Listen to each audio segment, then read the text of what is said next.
क्षण भर में इतना बड़ा हादसा हो जाएगा, रीत को पता न था।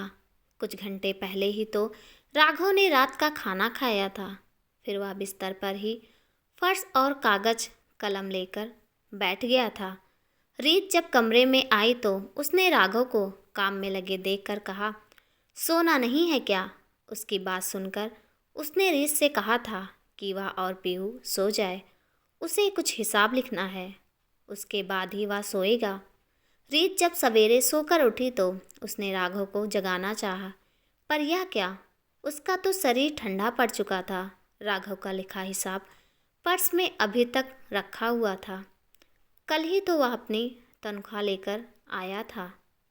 एक कागज में राशन का खर्च लिखा था और उसकी रकम अलग रखी हुई थी।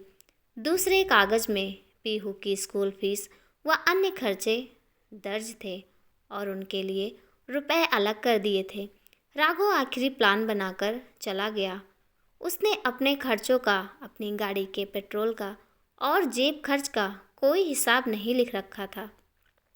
शायद उसे मालूम हो कि अब इसकी ज़रूरत नहीं पड़ने वाली।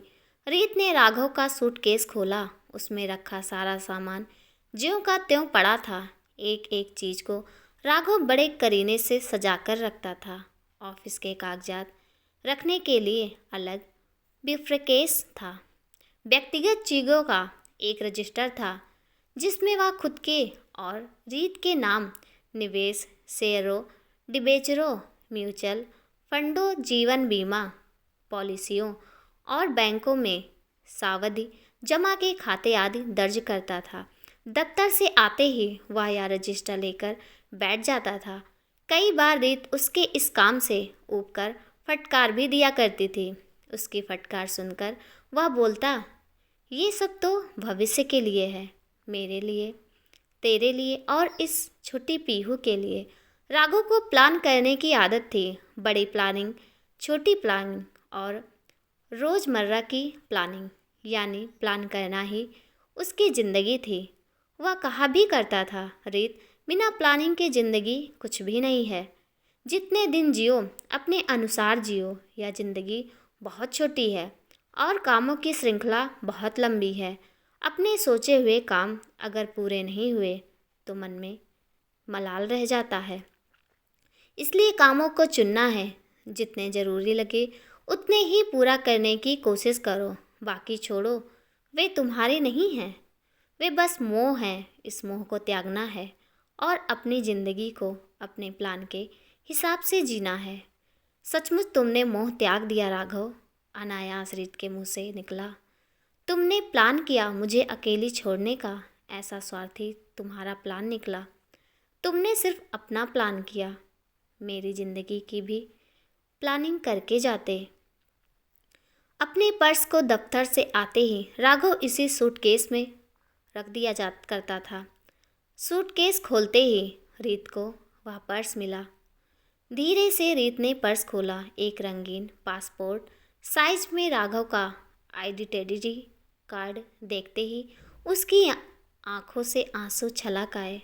कहते हैं कि जीवन मरण प्रकृति की हाथ है, आदमी चाहकर भी कुछ नहीं कर सकता। रीत सोचने लगी कि प्रकृति की यह कितनी बड़ी बेईमानी है। उसकी शादी हुए मात्र 5 साल ही तो बीते हैं। एक स्वयंवरा की तरह उसने राघव के गले में वरमाला डाली थी। स्त्री पुरुष का संबंध क्या इतना क्षणिक होता है? अभी उसने जिंदगी देखी ही क्या है? क्यों प्रकृति ने उसका सुख चैन छीन लिया? उसका कसूर ही क्या है? इस जन्म में तो नहीं तो क्या सचमुच कुछ जन्म और भी होते हैं? क्या किसी पूर्व जन्म का उसका किया कोई पाप है? लोग तो यही कहते हैं। रीत के मम्मी पापा ने उसे समझाया, बेटी, पाप धर्म कुछ भी नहीं है। कौन कहता है कि तुम्हें किसी पाप का फल मिला है? बेटी, इस दुनिया में किसी को फूल मिलते हैं तो किसी को कांटे। जिसके हिस्से में कांटे आते हैं वह संघर्षशील बन जाता है। जीवन तो एक संघर्ष है, इसको सहज रूप में लेना चाहिए। जो होना था वह हो गया। हिम्मत से काम लो, उठो, अपने को सहज बनाओ। कैसे सहज कर लें अपने को रीत? यह दुख क्या एक दिन का है जो सुबह होते ही दूर हो जाएगा, अथवा किसी दवा द्वारा छुटकारा मिल जाएगा? क्या वैद्य से भी बड़ा कोई दुख होता है? एक स्त्री के लिए एक विधवा का क्या स्थान होता है इस समाज में, वह खूब जानती है। रीत को अच्छी तरह याद है, गांव में उसके दूर के रिश्ते में की भाभी हुआ करती थी, जो बाल विधवा थी। लोगों ने उनका सिर मुंडवा दिया था, एक सादा सफ़ेद धोती पहना करती थी। वे घर में उन्हें एक छोटा सा कमरा दे दिया गया था। उस कमरे के अलावा उन्हें घर में कहीं बैठने या खड़े होने तक की इजाज़त नहीं थी।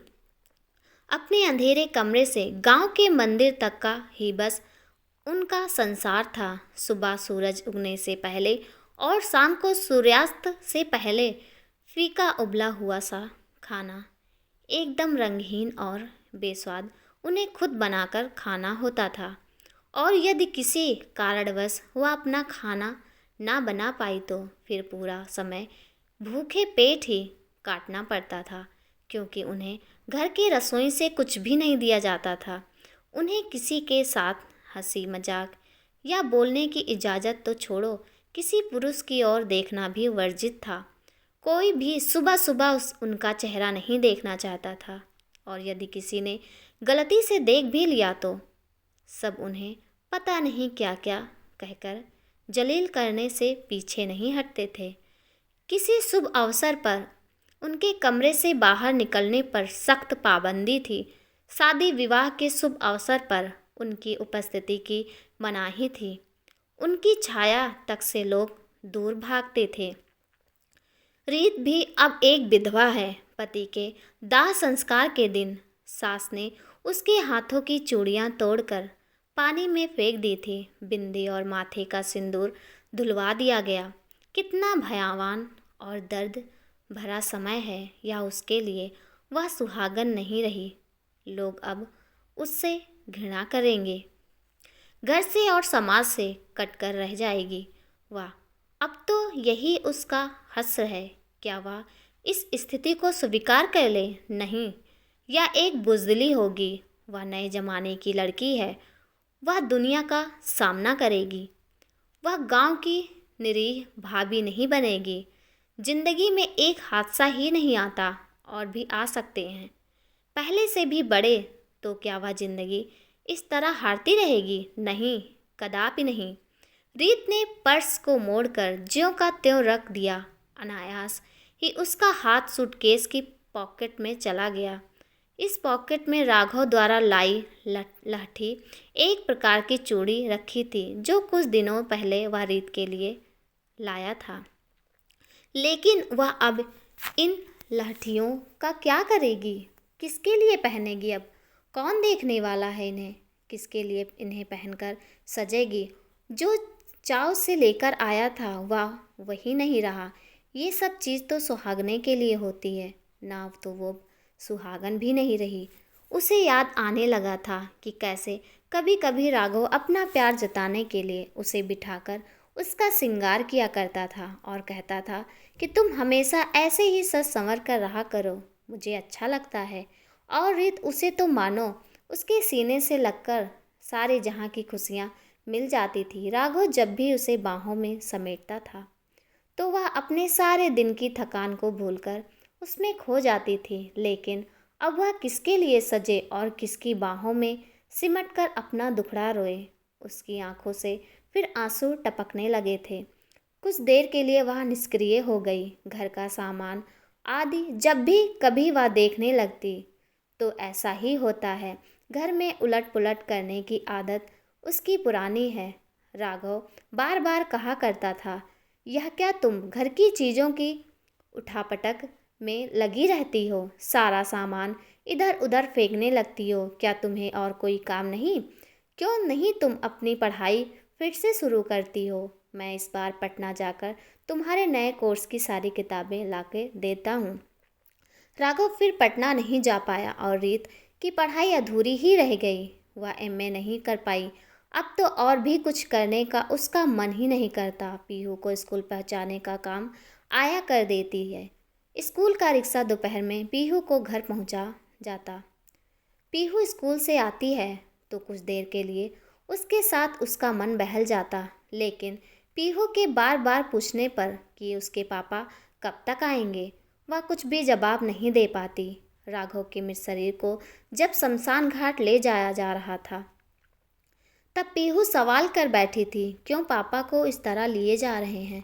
उत्तर में रीत बोली थी, तुम्हारे पापा की तबीयत रात से बहुत खराब है ना, उन्हें अस्पताल लिया जाया जा रहा है, जल्द ही वे अच्छे होकर वापस आ जाएंगे।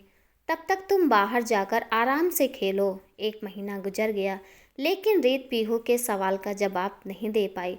पिछली शाम जब वह पीहू के साथ छत पर बैठी थी तब पीहू ने वही सवाल फिर किया था। अचानक रीत के मुंह से निकल पड़ा, वह देखो, सबसे बड़ा तारा जो बहुत तेजी से चमक रहा है, तुम्हें दिखाई दे रहा है? वही तुम्हारे पापा हैं। जब तुम्हें पापा की याद आए तब तुम इसी तारे को देखकर उन्हें पुकारना, वे सपने में तुमसे मिलने जरूर आएंगे। इस तरह कितने दिन रीत पीहू को बहलाती रहेगी। कभी कभी वह सोचती कि इस पहाड़ सी जिंदगी को कैसे जी सकेगी। अब इस जिंदगी में रखा ही क्या है, क्या करेगी वह जीकर, किस सुख के लिए वह जिएगी? क्यों ना वह मर जाए, जहर खाकर अपने जीवन लीला खत्म कर दे। मगर 5 वर्ष की बेटी पीहू उसकी नज़रों के सामने आ जाती है। नहीं तो उसी दिन जिस दिन राघव का हादसा हुआ वह भी अपना अंत कर लेती। पीहू के लिए ही तो उसको जीना होगा, चाहे जैसे भी हो, दुख से या सुख से, ताने सहकर या फिर लांछन सहकर। वह औरत है एक विधवा, जिसे समाज बार बार ठुकराएगा, दुत्कारेगा। चल बेटी, यहाँ से अब चल, क्या करेगी यहाँ रहकर, अब चल अकेली। राघव की बीमा और भविष्य निधि आदि का सेटलमेंट तो घर से भी किया जा सकता है। वह मुझ पर छोड़ दे, मैं पटना से ही ये सब काम कर लूँगा। पापा ने उसे साथ ले जाने की जिद की थी। रीत ने उनकी बातों का कोई जवाब नहीं दिया। वह सोच रही थी कि कितने दिन माँ और पापा अपने साथ उसको रख पाएंगे। 5 वर्ष, 10 वर्ष, फिर उसके बाद घर में 2 भाई हैं, माना वे उसको बेहद प्यार करते हैं। भाइयों की शादियाँ होगी, एक विधवा ननद को भाभियाँ क्या सहज रूप में स्वीकार कर लेंगी? वह तो उन पर एक अनचाहा बोझ बनकर रह जाएगी। उसको उन लोगों के भरोसे ही तो जीना पड़ेगा। गांव की विधवा भाभी की ही तरह वह भी सबका तिरस्कार और अवहेलना झेलते हुए जिएगी।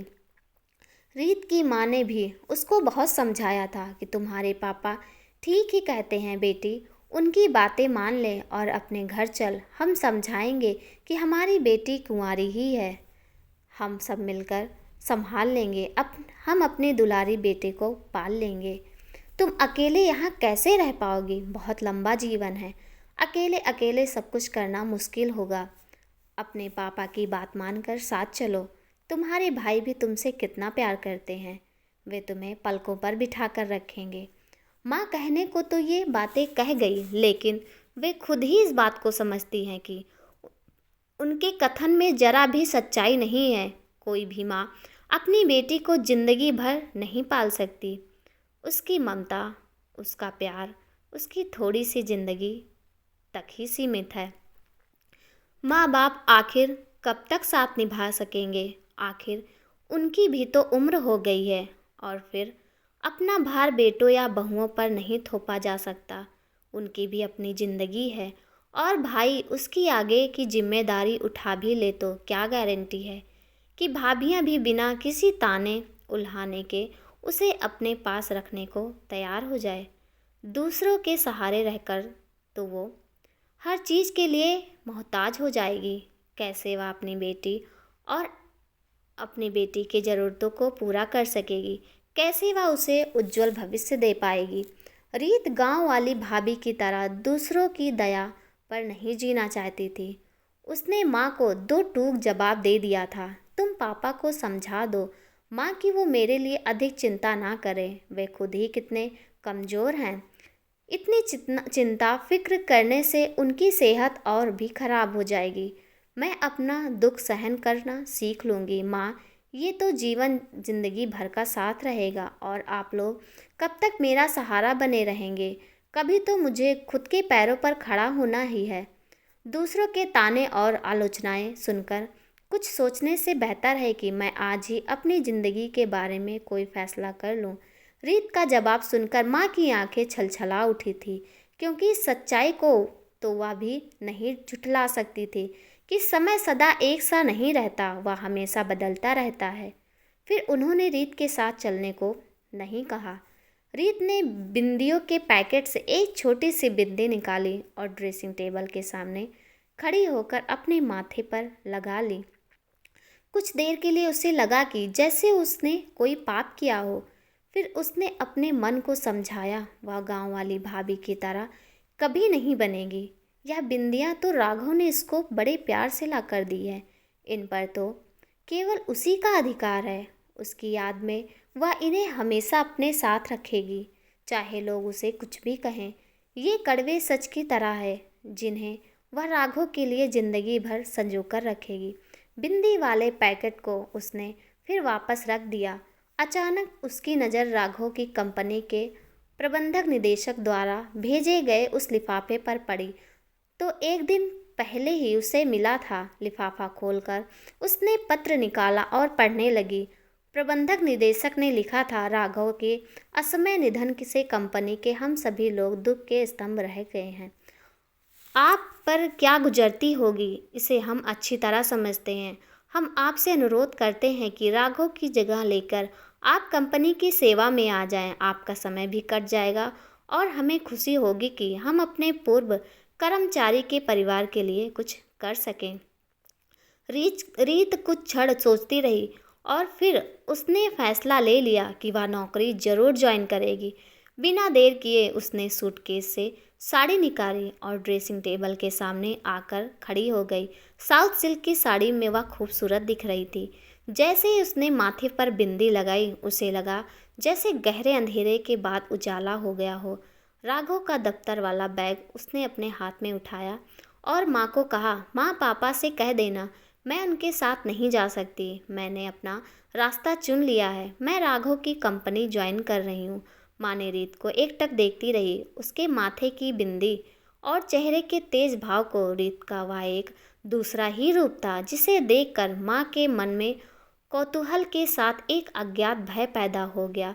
पता नहीं यह लड़की क्या करेगी, घर बाहर किस प्रकार रहना चाहिए, इसे मालूम नहीं। कुदरत ने उसे शानो शौकत, खान पान, रहन सहन और सामान्य ढंग से जीने का हक छीन लिया है। वह क्या नहीं जानती, कुदरत ने उसके साथ खिलवाड़ किया है और उससे सब कुछ छीन लिया है। तब सच को छिपाने से क्या फ़ायदा। अपने धर्म और परिवार का ख्याल तो उसे रखना ही पड़ेगा। अब वह पहले की तरह सच संवर कर नहीं रह सकती। आने दो, आज समझाऊंगी मैं उसे एक विधवा को कैसे रहना है और कैसे जीवन जीना है। शाम को रीत जैसे ही अपने दफ्तर से लौटकर आई, माँ ने उसे अपने पास बैठा लिया। रीत को बहुत खुश थी। माँ ने उससे कहा कि दफ्तर का माहौल उसके अनुकूल है। एमडी से लेकर जीएम, अन्य अधिकारी तथा स्टाफ के सभी सदस्यों ने उसको आदर मिला। राघव कंपनी में जीएम के पद पर था, वही जगह रीत को भी मिली। दफ्तर में एजीएम का एक और पद है, जिस पर फिलहाल मुंबई से मुकेश ने ज्वाइन किया है। मुकेश और राघव ने एक ही दिन कोलकाता में कंपनी में ज्वाइन किया था। मुकेश से कोलकाता में ही रीत की मुलाकात हुई थी। एक बार राघव ने अपने घर उसे खाने पर बुलाया, फिर वह उसका ट्रांसफ़र मुंबई हो गया। आज दफ्तर में उससे भेंट होने पर पुरानी याद ताज़ा हो गई। उसने राघव की मृत्यु पर काफ़ी अफसोस प्रकट करते हुए कहा, भाभी आप इस दफ्तर में आ गई, ये आपने बहुत अच्छा किया। यह सब तो ठीक है, बेटी कंपनी ज्वाइन कर ली, मैं मना नहीं कर रही, लेकिन तुम इस तरह मत रहो। तुम्हें रंगीन कपड़े, बिंदी छोड़कर सादे ढंग से जीना है। हमारे समाज में एक विधवा औरत रंगीन कपड़े पहने, कोई शौक करे, ऐसी इजाज़त नहीं है। और मैं ये बिल्कुल नहीं चाहती कि लोगों को तुम्हारे विषय में चर्चा करने का कोई भी अवसर मिले। इसलिए आज के बाद तुम एकदम साधारण तरीके से रहोगी। बिंदी, काजल और लिपस्टिक का जरा भी इस्तेमाल नहीं करोगी। माँ ने जैसे अपना हुक्म जारी किया, माँ, ऐसा मत कहो, मैं एक विधवा की तरह नहीं जी सकती। मेरा दम घुटता जाएगा, मेरी पीहू मर जाएगी। मुझे इन खोखले बंधनों से उबरने दो। माँ, मैं अपनी ज़िंदगी अपनी बेटी के साथ भरपूर जीना चाहती हूँ। मुझसे जीने का हक मत छीनो माँ। मुझे बल दो माँ कि मैं इन बुरे रीति रिवाजों का खुलकर सामना कर सकूं और खुलकर हंसी खुशी के साथ अपना जीवन जी सकूं और खुलकर हंसी खुशी के साथ अपना जीवन जी सकूं। राघव मुझे छोड़कर चला गया है, इसमें मेरी क्या गलती है? और वह यह तो कहकर नहीं गया कि मुझसे खुलकर जीना का अधिकार छीन लिया जाए। मैं जीवित हूँ माँ, और मरी नहीं हूँ। मैं अधिकार के साथ खुलकर हंसी खुशी अपना शेष जीवन जीना चाहती हूँ। रीत ने अपना साहस दिखाया। यह कैसे होगा बेटा? मैं मान भी लूँ जाऊँ, लेकिन तुम्हारे पापा वो जरा भी नहीं मानेंगे। हमारा धर्म समाज हमें सुख चैन से जीने नहीं देगा। उसकी चिंता तुम मत करो माँ, हमें ढंग से जीने का पूरा अधिकार है। जो धर्म हमें अपने पथ से डिगा दे उसे हम नहीं मानते, और यह समाज जो खुद कुरीतियों के दलदल में फंसा हुआ है उसकी हम क्यों सुनेंगे? हम जैसा चाहेंगे समाज वैसा ही बनेगा। माँ ने फिर कुछ जवाब नहीं दिया। शायद रीत की बातों का उन पर अनुकूल असर हुआ। वे समझने लगी कि जमाना अब बदल गया है, नए विचारों का साथ देने में ही अब भलाई है। वक्त के साथ पुराने पत्ते झड़ते गए और उसकी जगह नए पत्ते मुस्कुराने लगे। रीत के भीतर भी नई नई कोपलें उग आई। दफ्तर में रीत का मन लगने लगा। वहाँ काम करने वाले सभी कर्मियों से उसकी दोस्ती बढ़ती गई, खासकर मुकेश से। एक दिन मुकेश को उसने अपने घर बुलाकर माँ से मिलाया। माँ ने उत्सुकतावश उससे पूछ ही लिया कि वह कहाँ का रहने वाला है, उसके घर और कौन कौन है तथा वह किस बिरादरी का है। मुकेश ने स्पष्ट शब्दों में माँ को समझाया था कि वह रांची के आदिवासी परिवार से है।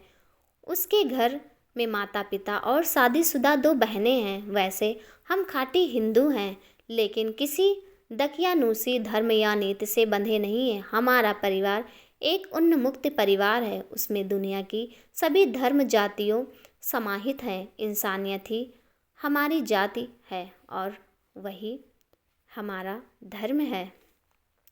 बेटा, यह सुनने में अच्छा लगता है, लेकिन हमारा समाज और धर्म इसकी इजाज़त नहीं देता। हम इनसे बंधे हैं, अपने मन से कुछ नहीं कर सकते। माँ जी, आप लोगों को कुछ नहीं करना, करने वाले तो हम लोग हैं ही। आप बुजुर्ग लोग बस स्वीकारते जाइए, समाज और धर्म में बदलाव अपने आप आ जाएगा।